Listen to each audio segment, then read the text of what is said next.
উপস্থিত হযরত বুজুর্গ উলামায়ে কেরাম, সম্মুখপানে সমবেত দিন প্রিয়, ইসলাম প্রিয়, দিনদার ইমানদার মুমিন মুসলমান ভাইরা, পর্দার আড়াল থেকে আলোচনায় শামিল মা বোনেরা, বিশ্বজগতের মালিক, বিশ্ব প্রতিপালকের বিশ্ব দরবারে কালিমাত শকর যে মহান রব্বুল আলামিন দয়া করে, মায়া করে, ভালোবেসে, রহমতি বরকতি জান্নাতের টুকরা বাগানে কোরআনে কারীমের মজলিসে আমাদেরকে আল্লাহ তাআলা আসার বসার তৌফিক দান করেছেন। কালিমাত শকর পড়ি, শুকরিয়া আদায় করি, জবান খুলে ভক্তি ভরে সমস্বরে আওয়াজ করে সকলে মিলে বলুন আলহামদুলিল্লাহ। 3 দিন ধরে উলামা হযরতগণ নুরানি নুরানি নসিহা, গুরুত্বপূর্ণ আলোচনা আপনাদের সামনে করেছেন। কিছু কথা আপনাদের সামনে বলবার ইরাদায় আয়াত হাদিস আপনাদের সামনে পেশ করেছে।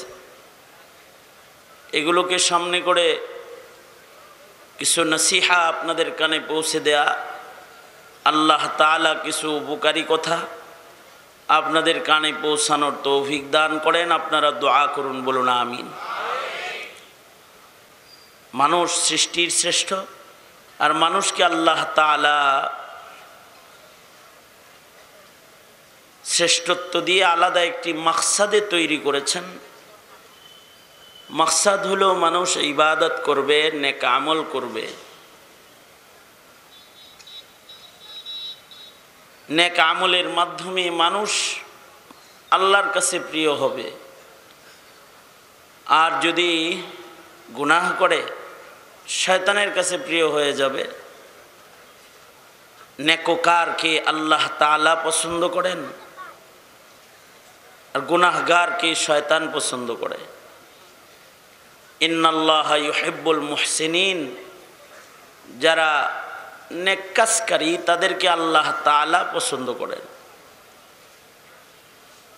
যার জীবনে নেকির কাজ যত বেশি, নেক আমল যার যত বেশি, তার মূল্য তত বেশি।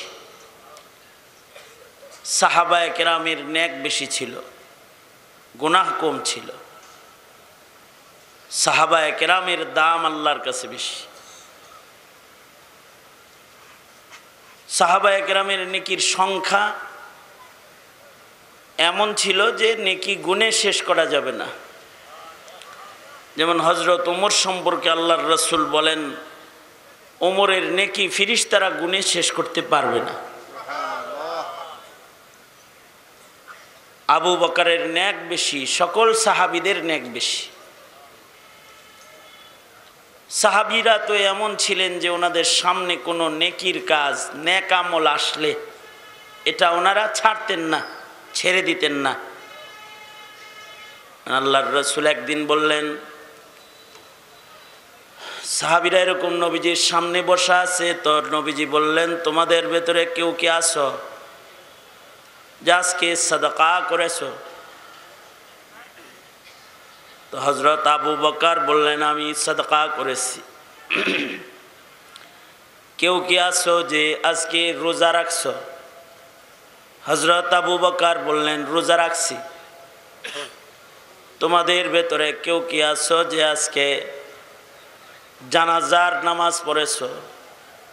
মহল্লায় একজন মুমিন মারা গেছে, নবীজি জানতেন। আসো কি কেউ যে আজকে জানাজার নামাজ পড়েছো? হযরত আবু বকর হাত তুলে বললেন, আমি পড়ছি।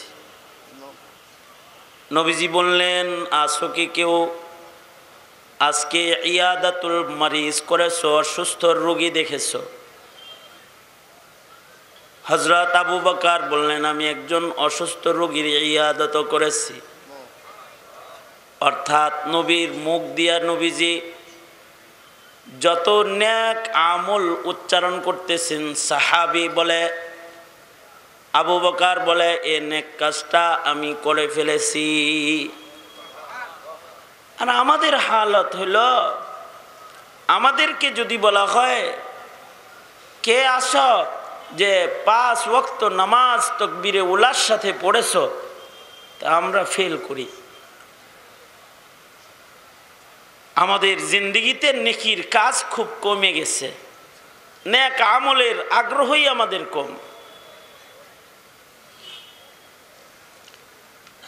সাহাবায়ে কেরামের ব্যাপারে বিচার আসতো যে নেক কাজ বেশি করে। হযরত আমর ইবনুল আস রাদিয়াল্লাহু আনহু ছেলে বিয়ে করাইছেন, জোয়ান ছেলে আব্দুল্লাহ ইবনে আমর ইবনুল আস, ওনাকে বিয়ে করাইছেন। বিয়ের পরে কয়েকদিন গেছে গা, তো হযরত আমর ইবনুল আস রাদিয়াল্লাহু আনহু তিনি পুত্র বধূকে জিজ্ঞাসা করতেছেন, কাইফা ওয়াজাত্তা ইবনি, কাইফা ওয়াজাত্তি ইবনি, আমার ছেলেটাকে তুমি কেমন পাইলা? শ্বশুর পুত্রবধূকে জিজ্ঞেস করতেছে যে তুমি যে আমার ছেলের বউ হয়ে আইলা, আমার ছেলে তোমার সাথে কি আচরণ করে, কেমন পাইলা ছেলেকে? আব্দুল্লাহ ইবনে আমর ইবনুল আস রাদিয়াল্লাহু আনহুর বউ বলে, বড় নেককার ছেলে আপনার, অনেক নেককার। দিনের বেলায় রোজা রাখে, সারা রাত নামাজ পড়ে। দিনের বেলায় রোজা রাখে, সারা রাত নামাজ পড়ে। আমরা হইলে তো খুশি হয়ে যেতাম, আহ ফুলাটার কি গুণ বললো রে। আব্দুল্লাহ ইবনে আমর ইবনুল আস সম্পর্কে তার বই বর্ণনা দিলে আমর ইবনুল আস রাদিয়াল্লাহু আনহু তিনি তো বুঝে ফেলাইছেন, এত প্রশংসা করে নাই, আমার ছেলের নামে বিচার দিছে। তার মানে উনি বুঝে ফেলেছেন ছেলে আমার ডেলি রোজা রাখে, আর এশার নামাজ পড়ে যায়, নামাজে দাঁড়ায় ফজর পর্যন্ত নামাজ। বিবির হক মনে হয় আদায় করে না। পুত্রবধূ মনে হয় আমার কাছে শিকায়াত করেছে, আসলেই তাই শিকায়াত করেছে। আব্দুল্লাহ ইবনে আমর ইবনুল আস রাদিয়াল্লাহু আনহু নবীজির কাছে গেছে, আল্লাহর রাসূল রে যায় বলতেছে, কিছু বলবেন না আপনার সাহাবীরে? এটা সারা বছর সারা দিন প্রতিদিন রোজা রাখে আর সারা রাত নামাজ পড়ে, বিবির হক নাই, দেহের হক নাই। বিয়ে করাইছি নতুন, জিজ্ঞাসা করলাম পুত্রবধূরে, এই আমার ছেলেটাকে কেমন পেলে? পুত্রবধূ বলে, বড় নেককার, প্রতিদিন রোজা রাখে, সারা রাত নামাজ পড়ে। ও আল্লাহর নবী, ঘরের ভেতরে যদি এত ইবাদত চলে তো সংসার চলবনি, তাড়াতাড়ি সমাধান করে দিন। আল্লাহর রাসূল সাল্লাল্লাহু আলাইহি ওয়াসাল্লাম নিজের সাহাবী ছাত্রর ঘরের ভেতরে এরকম সমস্যা হওয়ার সম্ভাবনা আছে, এটা আন্দাজ করে সাইয়্যিদুল মুরসালিন রাহমাতুল লিল আলামিন নবীজি নিজে আব্দুল্লাহ ইবনে আমর ইবনুল আসের বাড়িতে চলে গেলেন। আমরা কি এরকম সংবাদ শুনলেই যাই, সমাধান করতে যাই? আমরা আরো বাপ ভালোই তো ইবাদত করা, অসুবিধা কি, যাওয়া বনে। কিন্তু আল্লাহর রাসূল মুহাম্মাদুর রাসূলুল্লাহ সাল্লাল্লাহু আলাইহি ওয়াসাল্লাম নিজের সাহাবী আব্দুল্লাহ ইবনে আমর ইবনুল আস ওনার ঘরে চলে গেলেন আল্লাহর নবী। কখনো কখনো মুসলিম ভাইয়ের সমস্যার সমাধান করা সারা রাত নফল নামাজের চাইতে বেশি দামি, অথবা জামাতে নামাজ পড়ার চাইতেও বেশি দামি, অথবা রোজা রাখার চাইতেও বেশি দামি। বুখারী শরীফে আছে আল্লাহর রাসূল সাল্লাল্লাহু আলাইহি ওয়াসাল্লাম কখনো কখনো নবীজি মসজিদ থেকে দূরে চলে যেতেন। নবীজির কাছে হঠাৎ করে খবর আসছে যে মসজিদে কোবায় দুই গ্রুপে ঝগড়া লাগছে। মসজিদের ভিতরে দুই গ্রুপে কি লাগছে? এই এই দরবেশ আমার দিকে তাকা। মসজিদের ভেতরে দুই গ্রুপে কি লাগছে? ঝগড়া লাগছে। আমি তো অন্ধ হুজুর না, চোখে দেখি না। আর আমি এমনি দূরে আসি কম। মৌলভীবাজারে আগে অনেক আসা হইতো, অলিতে গলিতে আসা হইতো, এখন তারও তো আসি না, আসি কম। আসছি আর কোনোদিন আই না, নাই মরে গেলে আসা শেষ, আসা অন্যদিকে চাই রয়েছে। আল্লাহর রাসূল সাল্লাল্লাহু আলাইহি ওয়াসাল্লামের কাছে খবর আসছে যে মসজিদে কুবায় দুই গ্রুপে গ্যাঞ্জাম লাগছে। নবীজি খবরটা পাইছেন মাত্র, নবীজিকে কেউ বলে নাই যে আপনি যে সমাধান করে দেন। আমাদের চেয়ারম্যান সাহেব অথবা মেম্বার সাহেব রে ঝগড়া মিটাইতে নিতে পয়সা তেল পাত্তি না ঢাললে নরান চরান যায় না, গদি এতটাই টাটার মতো লেগে থাকে। আপনাদের এলাকার কথা কিনি, আমাদের দেশের বদনাম করছি, কিন্তু আল্লাহর রাসূলকে কেউ বলেও নাই যে মসজিদে নববী এই মসজিদে কোবায় কিন্তু দুই গ্রুপে ঝগড়া লাগছে, বলে নাই কেউ যে বিচার করবেন বিচার করবেন, এমন বিচার নবীর কাছে কেউ দেয় নাই। কিন্তু হাবিবে কিবরিয়া মুহাম্মাদুর রাসূলুল্লাহ সাল্লাল্লাহু আলাইহি ওয়াসাল্লাম হযরত বিলালকে ডাকলেন, বুখারীতে আছে, আয় বিলাল আমি একটু কোবায় যাইতেছি, আমার আইতে দেরি হইব, আজানের টাইম হলে আজান দিয়ে দিও। মসজিদে মুসল্লি যারা আছে একজনকে দিয়া ইমামতি করাইলে, কাউকে নামাজের ইমাম বানিয়ে নামাজ সময় মতো জামাতে তোমরা পড়ে ফেলো, আমি একটু যাচ্ছি। আল্লাহর রাসূল সাল্লাল্লাহু আলাইহি ওয়াসাল্লাম গেলেন। ততক্ষণ পর্যন্ত আল্লাহর নবী ততক্ষণ পর্যন্ত শান্ত হন নাই, যতক্ষণ পর্যন্ত দুই গ্রুপকে মিলায় না দিছেন। আল্লাহর নবী ঝগড়া মিটায় দিলেন, তারপরে নবীজি স্থির হইলেন। আর আমাদের কাম হলো ঝগড়া যদি দেখি তাহলে যে কোনো এক সাইড হই, মানে ঝগড়াটা লাগাইতেছে, আরো থামানোর মতো কেউ নাই। আগুন জ্বালাতে অনেকেই জানে, নিভানোর নেই কেউ। আগুন জ্বালাতে অনেকেই জানে, নিভানোর নেই কেউ। রাগায়া দিতে অনেকেই জানে, ঠান্ডা করার নাই কেউ। আগুন ধরায় দেওয়ার লোক তো অনেক আছে। আল্লাহর রাসূল সাল্লাল্লাহু আলাইহি ওয়াসাল্লাম টুকিটাকি সমস্যার জন্য রাগান্বিত হয়ে যেতেন এবং সমাধান করার জন্য পেরেশান হয়ে যেতেন। আল্লাহর রাসূল সাল্লাল্লাহু আলাইহি ওয়াসাল্লাম আব্দুল্লাহ ইবনে আমর ইবনুল আসের ঘরে চলে গেলেন। যায়া যদি বলে তোমার বাপে আমার কাছে তোমার নামে বিচার দিছে, তাহলে ঝামেলা কি মিটবো না আরো লাগবো? হ্যাঁ, আল্লাহর রাসূল সাল্লাল্লাহু আলাইহি ওয়াসাল্লাম বলতেছেন, কি খবর, ইবাদত করো তো ঠিক মতো? নামাজ রোজা ইবাদত বন্দুকি করনি? যখন নবীজি নিজের তার আমলের জায়েজা লইতেছে, ইবাদত কেমন করো নবীজি জিগাইতেছে, তখন বলে আমি ডেইলি রোজা রাখি। আল্লাহর রাসূল সাল্লাল্লাহু আলাইহি ওয়াসাল্লাম বললেন, রাত্রে নামাজ পড়ো তো? কয় সারা রাত নামাজ পড়ি, এক রাত্রেও খতম করার চেষ্টা করি। আল্লাহর রাসূল সাল্লাল্লাহু আলাইহি ওয়াসাল্লাম ওনাকে বললেন, না ডেলি রোজা রাখো না, মাসে 3 দিন রাখো। তারপরে এ কথা কয় না বোর হক আদায় করস না, কে এটা কয় না, না না মাসে 3 দিন রোজা রাখো।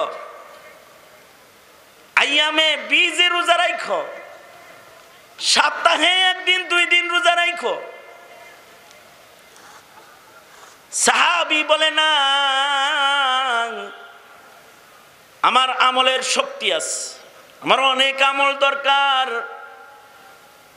সুতরাং আমি ডেলি রাখবো। আল্লাহর রাসূল শেষ বেলায় বললেন, ঠিক আছে তাহলে সওমে দাউদি রাখো, তুমি যেহেতু শক্তিশালী, রোজা তোমারে কাবু করতে পারে না,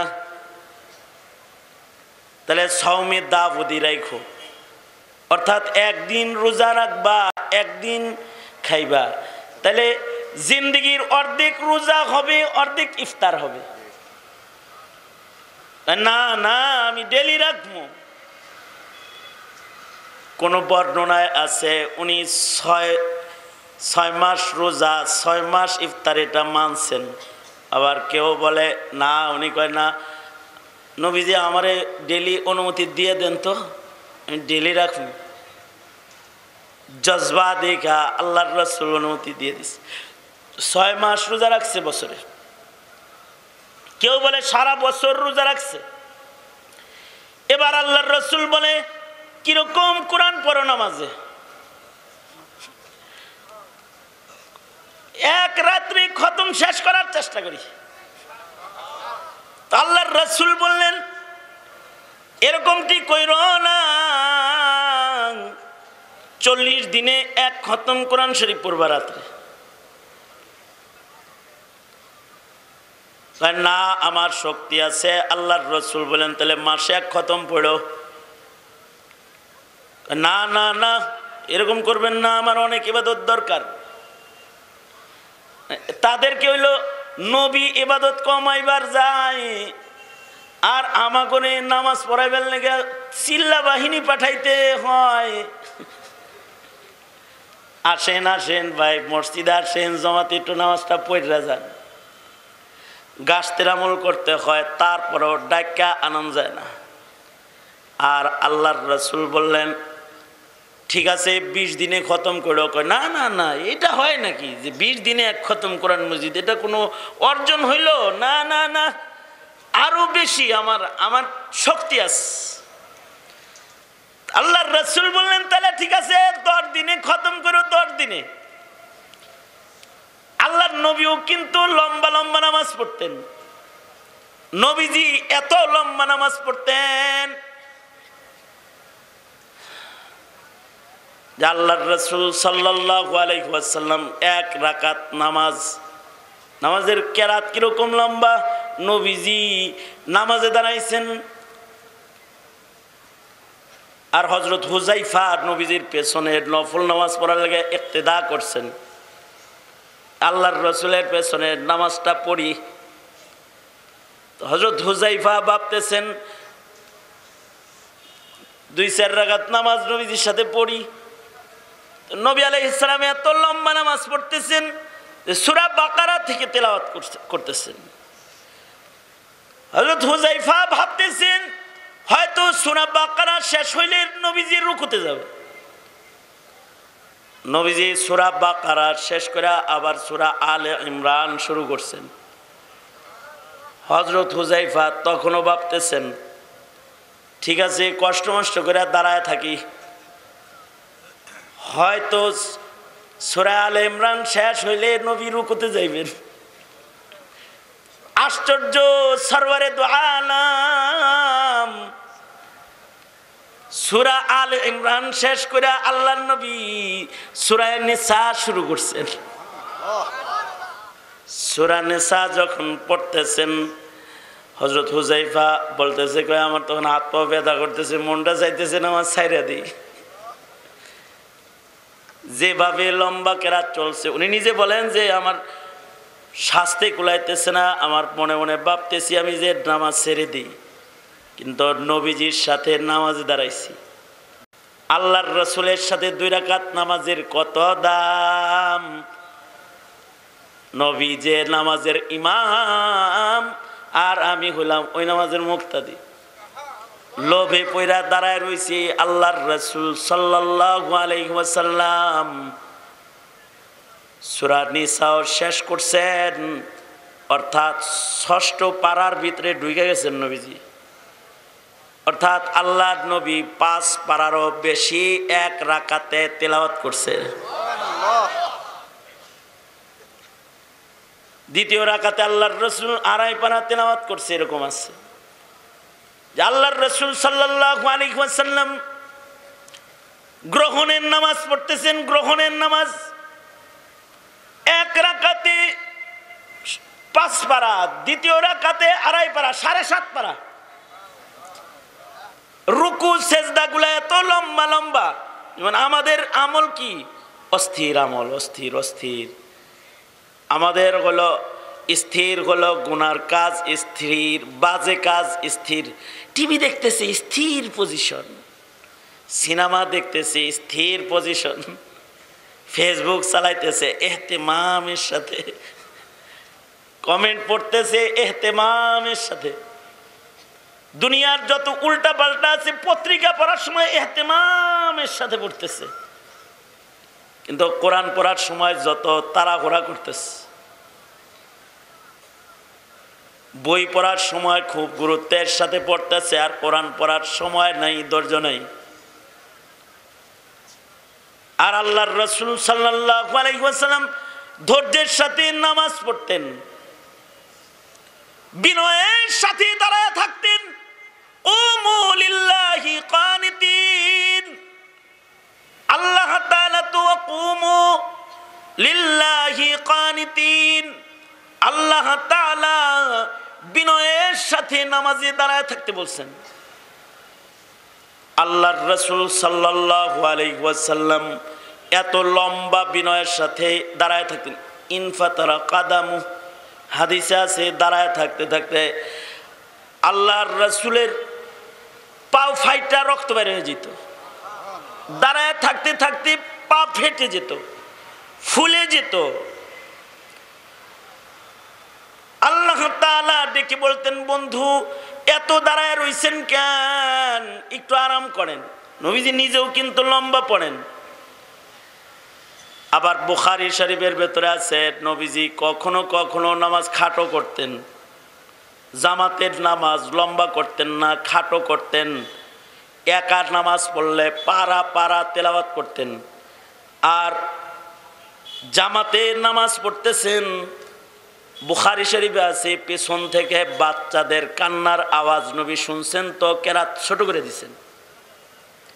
মানে আগের জমানায় তো নারী পুরুষ সবাই মসজিদে আসতো, মসজিদে হারামের মতো। অবশ্য এখনো মসজিদে হারামের নারীরাও দাঁড়ায়, পিছনে দাঁড়ায়। আগের জমানায় মসজিদে পিছনের কাতার দিয়া মহিলারা দাঁড়াইতো প্রথম আমলে। আল্লাহর রাসূল সাল্লাল্লাহু আলাইহি ওয়াসাল্লাম মহিলারা যেহেতু বাচ্চা লইয়া নামাজে আসতো, বাচ্চা কার কাছে রেখে আইব? বেডিও জামাতে আইছে, বাচ্চা লইয়া আইছে মসজিদে। তো বাচ্চা মসজিদের ভিতরে মা নামাজ পড়ে, বাচ্চা কান্দে।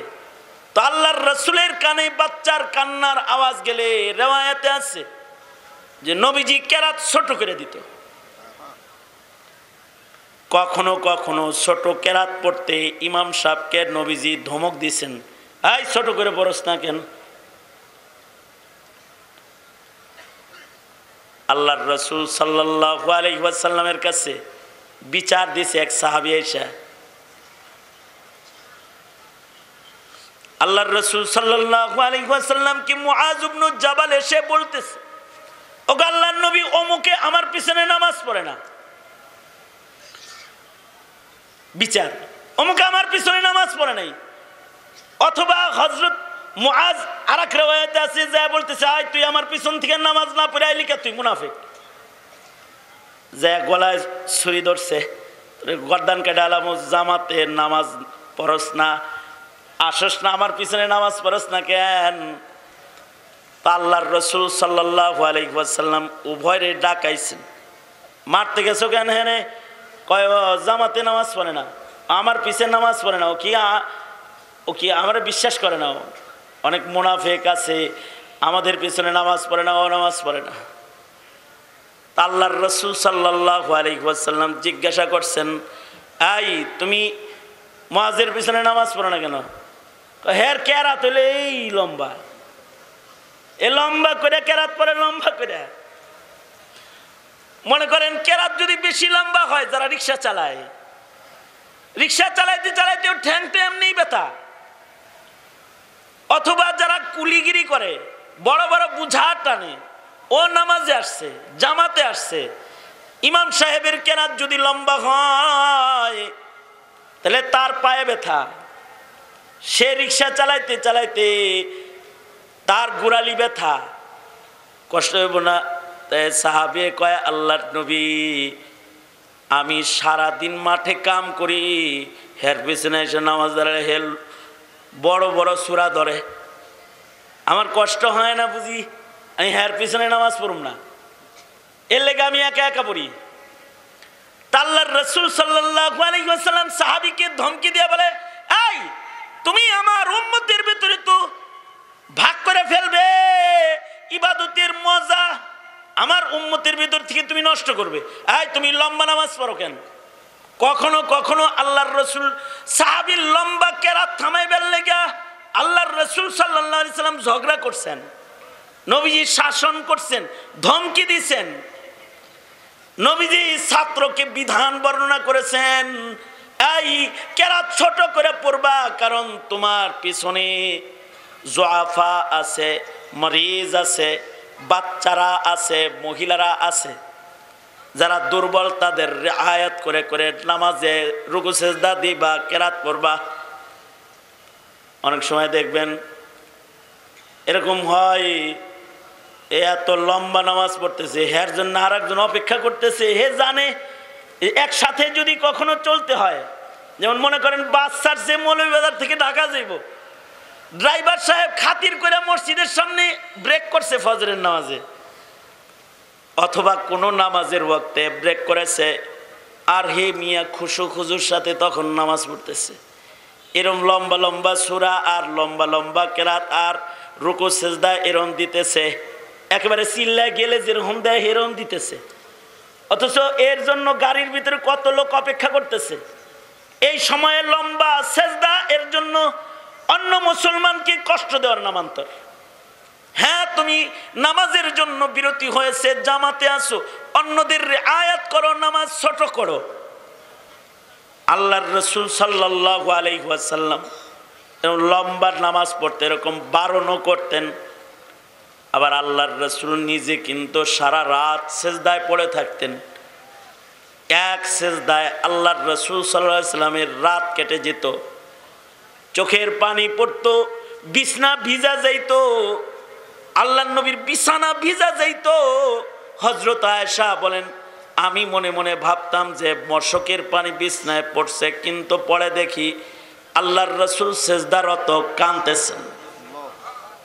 সাহাবীরাও এরকম লম্বা সিজদায় পড়ে থাকতো, কিন্তু আল্লাহর রাসূল সাল্লাল্লাহু আলাইহি ওয়াসাল্লাম আমর ইবনুল আসকে শাসন করে বলতেছেন, না 10 দিনে খতম দেওয়া যাবে না, সর্বোচ্চ তুমি এক রাতে 10 পারা পড়তে পারবা, এর চাইতে বেশি কখনোই তুমি পড়বা না, 3 দিনে নফল নামাজে খতম করতে পারো। নবীজি সীমানা দিলেন শেষ পর্যন্ত। হযরত আমর ইবনুল আস রাদিয়াল্লাহু আনহু মৃত্যুর আগ দিয়ে যখন দুর্বল হয়ে গেছেন, ডাক্তার ওনাকে বলল, এত ইবাদত এখন করতে হবে না, এখন তো বৃদ্ধ হয়েছেন, যৌবনের ইবাদতের সব তো বুড়া বয়সে না কইরাও পাইবেন। আমর ইবনুল আস বলে, জীবন থাকতে ইবাদতে ভাটা আসতে দিব না।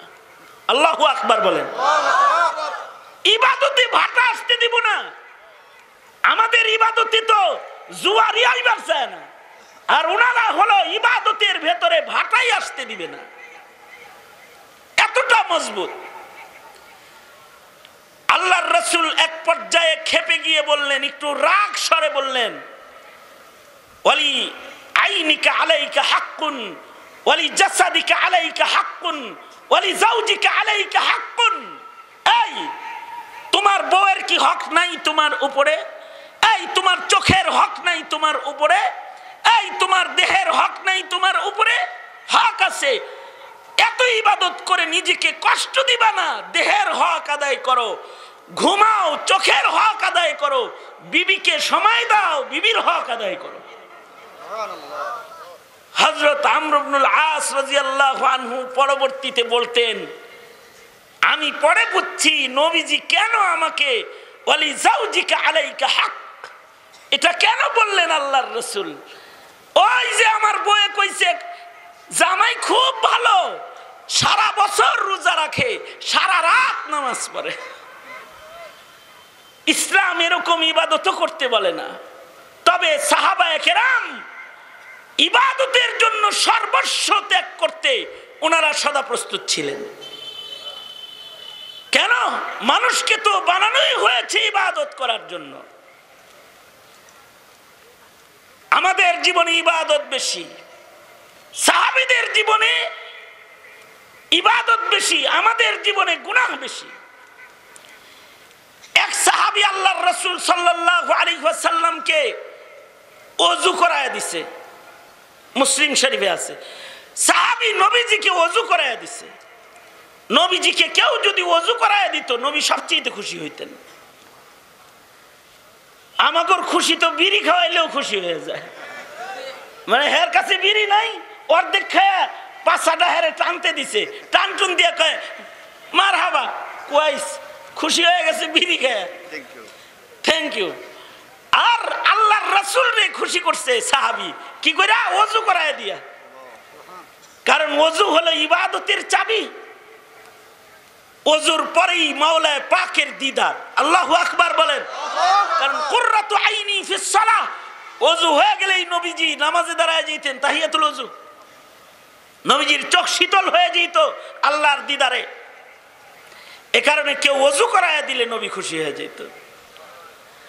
আব্দুল্লাহ ইবনে আব্বাস নবীজিকে ওযুর পানি দিছে শেষ রাত্রে, খুশি হয়ে গেছে, ডাক দিছে, এই ঘুমাও না রাত্রে? আব্দুল্লাহ কেমনে ঘুমাবো? ঘুমাবো কেমনে? নবীজি ঘুমায়, আমি ঘুমাইতে পারি, আমি ঘর পাহারা দিই। আল্লাহু আকবার। কেউ যদি রাতে আক্রমণ করে, আল্লাহর রাসূল খুশি হয়ে গেছেন। আল্লাহর রাসূল বললেন, আসো আমার বুকে আসো, বুকে আসো। চাদর সরায়া খালি বুকে আব্দুল্লাহ ইবনে আব্বাস রাদিয়াল্লাহু আনহুমাকে নবীজি জড়ায় ধরলেন এবং আল্লাহর রাসূল দোয়া করলেন, আল্লাহুম্মা ফাক্কিহু ফিদ্দীন ওয়া আল্লিমহুল কিতাব ওয়াল হিকমাহ। নবীজিকে ওযু করায়া হযরত আব্দুল্লাহ ইবনে আব্বাস দোয়া লয়ে লইছেন। এক সাহাবী নবীজিকে ওযু করাইছে, নবী খুশি হইছে। নবী বলে, এই সাহাবী, আমি খুশি হয়েছি, তুমি চাও আমার কাছে কিছু চাও, তুমি যা চাইবা আমি তোমাকে তাই দেব। আমাদেরকে যদি বলতো যে কিছু চাও, তা আমরা কি করতাম? আমরা কইতাম যে কিছু টাকা পয়সা দেন, অথবা দুনিয়ার একটা জিনিস চাইয়া ফেলতাম, তার ঘরে দুনিয়ার সামান যেটা আছে এটা চাইয়া ফেলাইতাম। সাহাবী তো, সাহাবীকে আল্লাহর রাসূল বলেন, তুমি যা চাও তোমাকে আমি তাই দিব। সাহাবী বলে, আল্লাহর নবী, আপনার কাছে আমি রেফাকাত চাই জান্নাতে, রেফাকাতুকা ফিল জান্নাহ, আপনার সাথে আল্লাহর জান্নাতের ভেতরে আমি থাকবার চাই, এটা চাই। আল্লাহর রাসূল বলে, সাহাবী অনেক বেশি বড় জিনিস চেয়ে ফেলেছ, অন্য কিছু চাও, এটা অনেক বড়, বেশি ভারী জিনিস চেয়ে ফেলেছ। কারণ মাকামে নবুয়তের সাথে তুমি থাকবে জান্নাতের ভেতরে, তাহলে বড় হয়ে গেল না? হযরত মুসা আলাইহিস সালাতু ওয়াস সালাম আল্লাহকে বলে, আল্লাহ জান্নাতে আমার, ইকো বন্ধ করে দিতে বলো তো, ইকো বন্ধ করে আওয়াজ বাড়ায় দিতে বলো মাইকলারে। হযরত মুসা আলাইহিস সালাতু ওয়াস সালাম বললেন, আল্লাহ জান্নাতের ভেতরে আমার সাথী কে হবে জান্নাতে? মুসা আলাইহিস সালাতু ওয়াস সালাম জিজ্ঞাসা করলেন, জান্নাতি বন্ধু কে আমার? আল্লাহ তাআলা বললেন, তোমার জান্নাতি বন্ধু একটা কসাই। মুসা নবীর মনে খটকা, কসাই কেমনে মাকামে নবুয়তের সাথী হয়? কই নবীর মাকাম আর কই কসাই? কসাই জান্নাতি, বন্ধু কিভাবে একজন পয়গম্বরের হয়? কিছু কিছু আমল আছে যে আমলগুলো দিয়ে নবীর সাথে জান্নাতে থাকা যায়। হযরত মুসা আলাইহিস সালাতু ওয়াস সালাম ঘর থেকে বেরিয়ে গেলেন, নিজের জান্নাতি বন্ধু কসাই কিভাবে জান্নাতের বন্ধু হলো এটা তদন্ত করতে। তো হযরত পয়গম্বর মুসা আলাইহিস সালাম আল্লাহ পাকের কাছ থেকে দোস্তের পরিচয় লইছেন, কই থাকে জান্নাতের বন্ধু জানছেন, বাজারে জায়গা মতো যায় হাজির। দূর থেকে দেখতেছেন, দেখে তালাবোলা একটা গ্রাম্য মানুষ গোশত বিক্রি করে। কসাই সাধারণ মানুষ, মুখে তার আল্লাহর নাম, জিক্র আজকারে তার সময় কেটে যায়। সারাদিন গোশত বিক্রি করলো, পয়গম্বর তার পেছনে আছেন, দেখতেছেন। দেখে লোকটা অল্প কিছু ভালো গোশত রেখে দিয়েছে, এইটা সাথে করে বাড়িতে চলে গেছে। বাড়িতে যায় এটাকে নিজের হাতে রান্না করেছে। তার মা অসুস্থ অবস্থায় বিছানায় পড়ে আছে।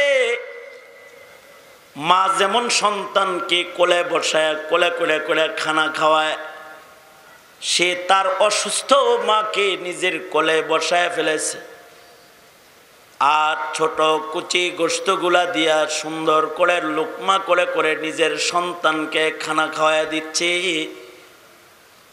মা দুর্বল, দাঁতে যেটা চিবাইতে পারে না, সন্তান নিজের মুখে চিবায়া নরম বানায় মাকে খাওয়ায়া খাওয়ায়া আদর করতেছে। মার দিল খুশি হয়ে গেছে। মা খাবারের পরে সন্তানের জন্য দোয়া করতেছে, ওগো আল্লাহ, আমার সন্তান আমার খেদমত করে আমাকে খুশি করে ফেলেছে, আমি আমার সন্তানের জন্য মা হয়ে দোয়া করছি। ওগো আল্লাহ, তুমি আমার সন্তানটাকে জমানার পয়গম্বর মুসার সাথে জান্নাতি দোস্ত বানায় জান্নাত দিও। অর্থাৎ মায়ের দোয়ার বরকতে সাধারণ মানুষ নবীর সাথে জান্নাতে থাকার উপযুক্ত হয়ে গেছে। তাছাড়া মাকামে নবুওয়াত আর সাধারণ মানুষের মাকাম দুইটা তো এক না। আল্লাহর রাসূল বললেন, সাহাবী তুমি আমাকে ওযু করায়ছো, আমি খুশি হয়ে গেছি, তুমি আমার কাছে কিছু চাও, তুমি যা চাইবে আমি তোমাকে তাই দেব। সাহাবী বলে, আপনার জান্নাতি বন্ধু হতে চাই, রেফাকাতুকা ফিল জান্নাহ। আল্লাহর রাসূল বললেন, সাহাবী অন্য কিছু চাও, অন্য কিছু চাও আমার কাছে। সাহাবী বলে, না এইটাই চাই, এটা যদি না পাই তাহলে অন্য আর কিছু দরকার নাই, এটাই চাই। খুব মজবুত দাবিতে আল্লাহর রাসূল সাহাবীকে বললেন, ঠিক আছে, যেহেতু আমার সাথে জান্নাতি বন্ধু হতে চাও মঞ্জুর, তুমি যেহেতু আমাকেই ভালোবাসো, আর কিছু তুমি চাও না, আমারই চাও, ঠিক আছে পাইবা। কিন্তু এই কথাটা হলো বলার জায়গা আমার, কিন্তু আলাইকা বিকাসরাতিস সুজুদ, তোমার জন্য জরুরি হলো বেশি সেজদা দিবা, নামাজ পড়বা বেশি, কাছে থাকবা বেশি। জীবনে তোমার নামাজ যত বেশি হবে, আমার তত বেশি কাছে তোমার অবস্থান হবে।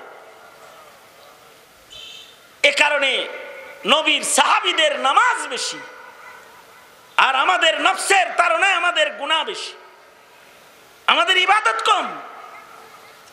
আমাদের মুসলমানদের কারোর সপ্তাহে মাত্র 4টে সেজদা জুমার নামাজ, কারোর বৎসরে 4 সেজদা ঈদের নামাজ, কারোর জিন্দেগিতে নাই সেজদা। কেউ আছে ওয়াজ শুনে কিন্তু সেজদা দেয় না, নামাজ পড়ে না। কেউ আছে খালি কম নামাজ পড়ার ফতোয়া খুঁজুন না গ্রুপ, কবি এটা দুর্বল হাদিস, এটা আমল করন যাইব না, এটা উমরের আমল, এটা নবীর আমল না। এইসব বইলা সেজদা কমানোর পার্টি আছে কিছু। রোজার মাস আসতেছে, এরা 20 রাকাত তারাবিরে 8 রাকাত বানানোর জন্য জিহাদ ঘোষণা করবে। সেজদা কমানোর আন্দোলন। আর অন্যান্য নওয়াফেল তো বাদই গেছে, তবে অন্যান্য নামাজ না পড়লেও মুমিনদের অন্য ইবাদতে ভেজাল লাগানোর জন্য দেখবেন যখন ইমাম সাহেব খুতবা দেয় তখনও খুতবা বরাবর যায় দুখুলুল মসজিদে দাঁড়ায় যায় 2 রাকাত পড়ার লেগে। এমনি নফল পড়ে না, কিন্তু ওয়াজিব খুতবা চলতেছে ওই সময় দুখুলুল মসজিদ পড়তেছে। অথচ ইমাম যদি খুতবায় বসে যায় তখন নফল নামাজের নিয়ত বাধা নিষেধ আছে অন্য রিওয়ায়াত। নফল নামাজ তো বেশি হতে হবে, কিন্তু নফল নামাজের আবার জায়গা আছে। যেমন মনে করেন ইমাম সাহেব ফরজ নামাজ শুরু করে দিছে, আর বুজুর্গ তখন মসজিদে যায় সুন্নতের নিয়ত বানছে। ইমাম সাহেব যদি ফরজ নামাজের ইমামতি শুরু করে দেয় তখন আর কোনো মুসল্লির জন্য নফল সুন্নতের নিয়ত বাঁধার কোনো ইজাজত নাই, শুধুই মাত্র ফজরের সুন্নত ব্যতিরেকে। কারণ ফজরের সুন্নতটা সুন্নতে মুআক্কাদা। কেউ কেউ বলে এটা ওয়াজিব, কোন ইমাম বলে ওয়াজিব পড়তেই হবে, না পড়লে পরে কবিরা গুনাহ হবে অবশ্যই। সঙ্গত কারণে ফজরের সুন্নত যদি পড়তে হয় তাহলে যদি ইমাম সাহেব নামাজে দাঁড়ায়ও যায়, যদি মসজিদে যাওয়ার পরে যদি এই ইয়াকিন হয় যে আমি দ্বিতীয় রাকাতের রুকুটা পাবো, অর্থাৎ দ্বিতীয় রাকাতের কমাস কম রুকু আমি পাবো, এতটুকুন যদি কনফার্ম হয় তাহলে সুন্নত পড়তে হবে। যদি এই নিশ্চয়তাও হারায় যায় যে আমি সুন্নত পড়তে গেলে আমার দুনো রাকাত ছুটা যাবে, তাহলে জামাতের আহমিয়ত সুন্নতের চাইতে অনেক বেশি। কারণ সুন্নত আর জামাত হলো ওয়াজিব। সঙ্গত কারণে যদি সুন্নত ছুটা যাওয়ার ইমকান হয় তাহলে সুন্নত বাদ দিয়েই ফরজ নামাজে শামিল হয়ে যেতে হয়। কিন্তু প্রত্যেকটা সুন্নত প্রত্যেকটা নফলের গুরুত্ব থাকা চাই। শুধু 2 রাকাত জুমার নামাজ সপ্তাহে পড়া জান্নাতে কাছাকাছি থাকা যায় না। যত প্রকারের আমল আছে, নামাজ আছে, সব পড়া চাই, আওয়াবিন পড়া চাই, চাষ পড়া চাই, নফল বন্দেগী করা চাই। দুখুলুল মসজিদ, তাহিয়াতুল ওযু, সালাতুত তাওবা, সালাতুল হাজাত, যত প্রকারের নামাজ শরীয়তে ইসলামে আছে সব নামাজ পড়ার মাধ্যমে সেজদা জিন্দেগিতে বাড়ানো চাই। যাদের জীবনে সেজদা যত বেশি হবে তারা জান্নাতে আল্লাহর রাসূলের কাছাকাছি অবস্থান পাবে। এটা আমরা বুঝি না, কিন্তু সাহাবীরা এটা বুঝতেন। এ কারণে তারা হুম রুকআন সুজদান ইয়াবতাগুনা, সালাফ খালাফের যত বুজুর্গরা আছে তারা ইবাদত বেশি করতেন। তবে আমরা খাহেশাতে নফসানির পেছনে পড়ি, গুনাহ বেশি করি। আমি অনেক ইবাদতের বোঝা আপনাদের কাছে চাপানোর ইরাদা করি নাই, তবে আমি একটা ইবাদত আপনাদেরকে করতে বলি, সেটা হলো নফস চায় গুনাহ করতে, গুনাহটা কইরেন না, এটাও একটা ইবাদত। যদি কেউ গুনাহ না করে এটাও একটা ইবাদত। নফল নামাজ, নফল ইবাদত, জিকির, আজকার, তিলাওয়াত যদি আপনাদেরকে বলি যে আমর ইবনুল আসের মতো ডেইলি রোজা রাখবেন, রোজার মাসের রোজা মাফ করানোর লেগে খালি ডাক্তারের কাছে ঘোরাঘুরি যারা করে তারা এত নফল পড়ব কিভাবে? অথবা যদি বলি 3 দিনে খতম করবেন, যারা মহল্লার সূরা তারাবি কোথায় হবে এটা তালাশ করতেছে, তারা খতম করবে কিভাবে? তাই কোনো ইবাদতের সবক না আদায় করতে পারেন তো কমাস কম একটা সবক আদায় করুন, সেটা হলো আল্লাহর কাছে ওয়াদায় আবদ্ধ হয়ে যান যে গুনাহ করবেন না। নফস যদি গুনাহ করতে চায় তাহলে নফসকে কাবু করবেন। এটা এত বড় একটা ইবাদত, এটা এত বড় একটা আমল। যারা আল্লাহর ভয়ে নিজের নফসকে কাবু করে রাখবে, নফসের গুনাহের খাহের যারা পূরণ না করে, নিজের নফসকে যারা শাসনকারী হবে, আল্লাহ তাআলা তাদেরকে জান্নাতে জায়গা দান করবে।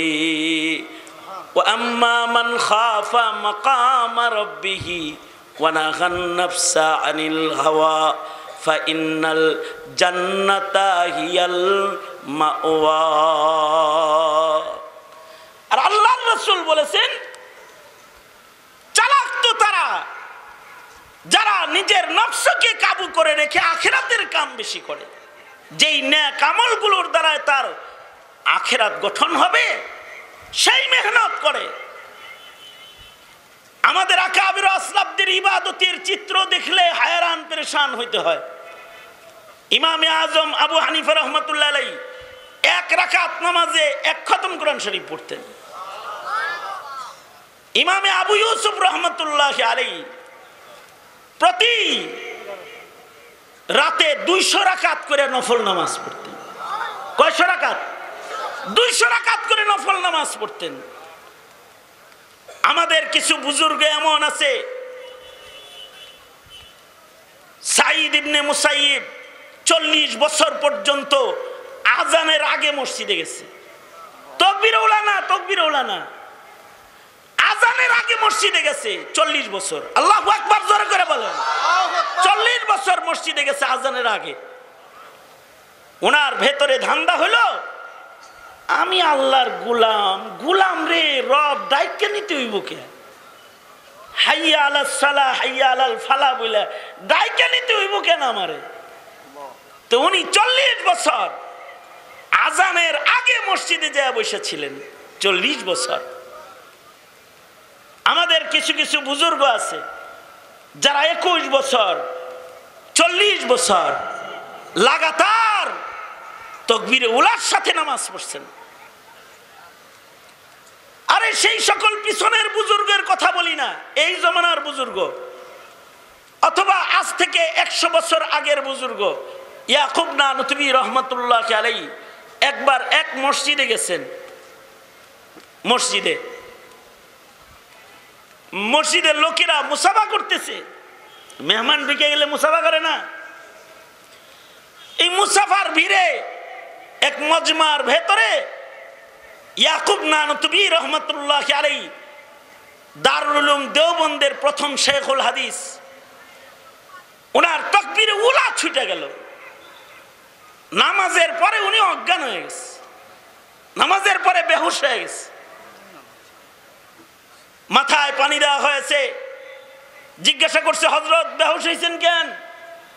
40 বছর হয় তাকবীরে উলা কাজ ছুটে না, আজকে ছুটে গেছে। যদি আজকে মারা যাই তাহলে জীবনের শেষ নামাজ তাকবীরে উলা ছাড়া। এইরকম ইবাদতকারী। সুতরাং ইবাদত করতে পারেন না তো বরুণার হযরত দামাত বারকাতুহুম আসছেন, তওবা করেন, তওবা করে গুনাহ ছেড়ে দেন। যারা তওবা করবেন তাদের জিন্দেগির গুনাহ আল্লাহ তাআলা মাফ করে দিবেন। হযরত এসে বলেছেন, জব পানি আ গিয়া তো তায়াম্মুম খতম। আমি যে আমলের ফাজাইলের উপরে যা বলেছি তার উপরে আল্লাহ তাআলা বলনেওয়ালা শুননেওয়ালা সবাইকে আমল করার তৌফিক দান করেন। হযরতকে আল্লাহ তাআলা নেক লম্বা হায়াত দান করেন। বলেন আমিন। আওয়াজ করে জোরে বলেন আমিন। আসসালামু আলাইকুম ওয়া রাহমাতুল্লাহি ওয়া বারাকাতুহু।